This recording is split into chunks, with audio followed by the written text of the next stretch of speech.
Assalamualaikum, nama saya Syed Amir Akmal. Saya akan membentangkan grup presentation berkenaan projek pembangunan sumber manusia yang berjudul programnya adalah Critical Thinking Skills for Professional. Antara kumpulan ahli-ahli kumpulan saya adalah Nurul Ayuni, Muhammad Azwan, Intan Nur Syafiqah dan juga Nur Izzati. Kami akan membentangkan bahagian-bahagian yang ada di dalam slide ini. Yang first, objektif latihan. Dengan adanya objektif latihan ni, peserta dapat menyelesaikan masalahnya. Peserta dapat mengenal pasti gaya berfikir dari segi kekuatan dan peningkatan. Latihan yang dipilih ni juga mampu mengubah persepsi, pemahaman dan tingkah laku peserta. Tujuan untuk membina asas pekerja yang kukuh, dapat mewujudkan tabiat kerja yang baik. Latihan ni juga dapat membolehkan peserta membuat keputusan dengan berkesan dan menyelesaikan masalah di tempat kerja.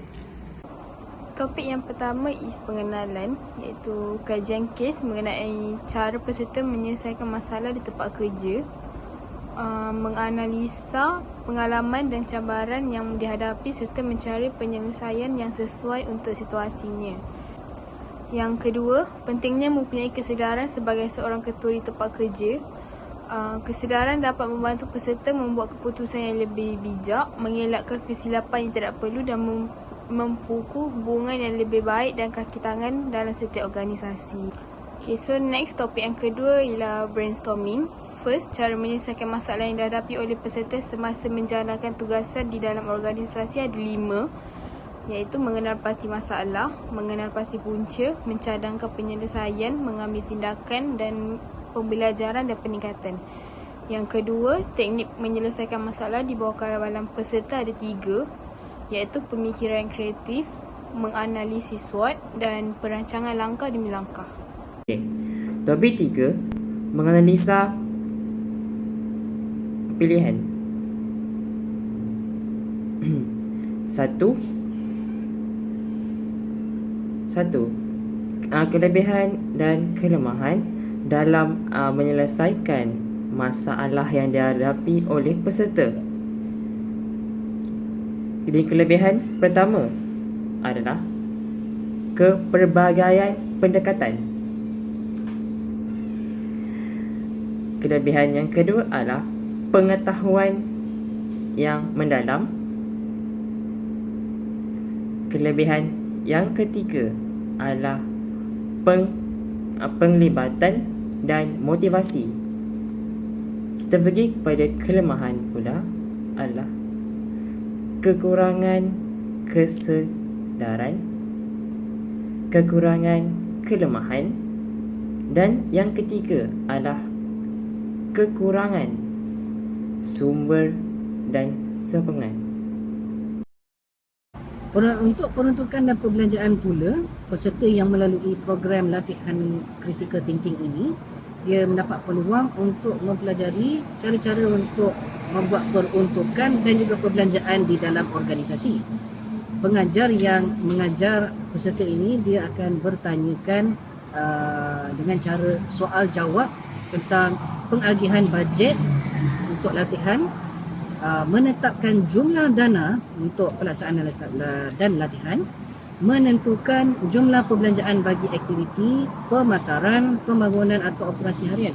Ini adalah untuk peserta yang telah bekerja sebagai contoh di marketing. Dia akan organisekan perbelanjaan, dan untuk perbelanjaan peserta akan juga mempelajari cara untuk membayar pembekal untuk perkhidmatan yang diperolehi. Dia juga boleh melabur dalam aset tetap untuk meningkatkan keuntungan organisasi. Ini adalah cara-cara peserta boleh meningkatkan KSA, iaitu pengetahuan, kemahiran dan juga keupayaan, dan menjadi seorang pengurus yang lebih profesional dan juga kompeten. Itu saja. Topik 4 adalah kesan mengikuti latihan.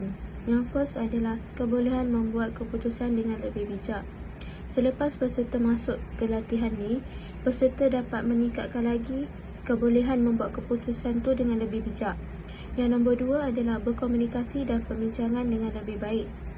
Peserta dapat meningkatkan komunikasi dan perbincangan dengan lebih baik dalam organisasi. Yang ketiga adalah peningkatan dan keupayaan membuat keputusan etika. Next. Assalamualaikum dan selamat sejahtera. Nama saya Syed Amal Kamal bin Syed Azhar. Saya akan membentangkan tentatif jadual yang dicadangkan program latihan untuk Siti Alfiah. Program ini yang bernama pemikiran kritikal secara profesional yang kami telah menjadualkan selama 2 minggu.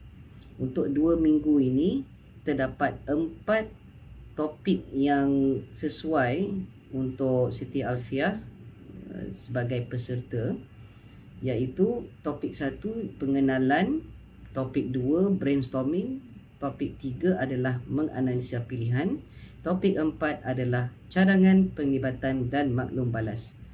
Dalam minggu pertama, kami akan menyediakan topik 1 dan topik 2 untuk Siti Alfiah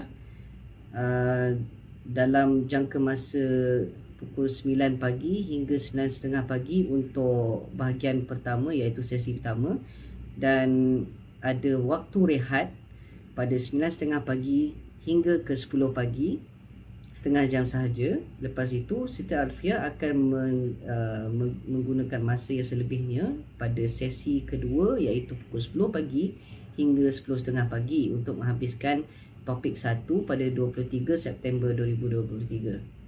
Untuk topik 2 pula pada hari yang seterusnya 24 September 2023, masa yang sama 9 pagi hingga 10.30 pagi dan ada rehat di antaranya.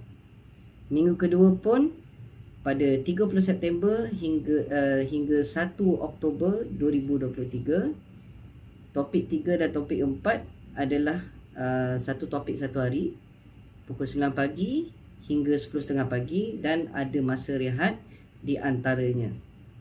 Cara kaedah pembelajaran, Siti Alfiah boleh menggunakan dalam talian iaitu laman web e-latih, dan syarat kelayakan yang diperlukan adalah Siti Alfiah mempunyai minat dalam meningkatkan kemahiran pemikiran secara kritikal. Itu saja. Okay, so ialah sekali model Kirkpatrick terbahagi kepada 4, iaitu reaksi, pembelajaran, tingkah laku dan hasil.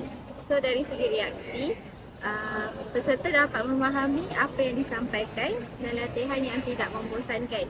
Dari segi pembelajaran pula, peserta dapat mempelajari kemahiran menyelesaikan masalah serta dapat memperoleh ilmu baharu daripada latihan. Dari segi tingkah laku pula, peserta mampu menganalisa masalah dan memberi solusi yang terbaik untuk menyelesaikan pelbagai masalah yang dihadapi. Selain itu, peserta juga dapat mengajar diri untuk sentiasa belajar perkara baru. Last sekali, dia punya hasil. Peserta dapat mengumpul maklum balas daripada latihan. Selain itu, dapat berunding dengan efektif dan efisien. Last sekali, dapat meningkatkan pengetahuan, kemahiran dan keupayaan bekerja. Terima kasih.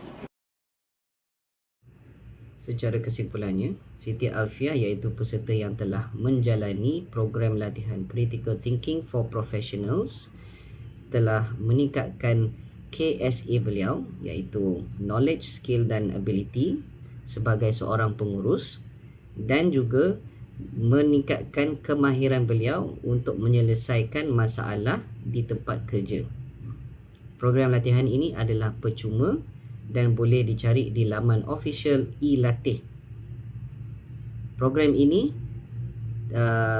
sangat memanfaatkan organisasi dan juga pekerjanya dan boleh digunakan pada masa hadapan dan juga kepada sesiapa sahaja yang ingin meningkatkan KSA mereka dan juga untuk menjadi pengurus yang kompeten, yang efektif dan juga efisien.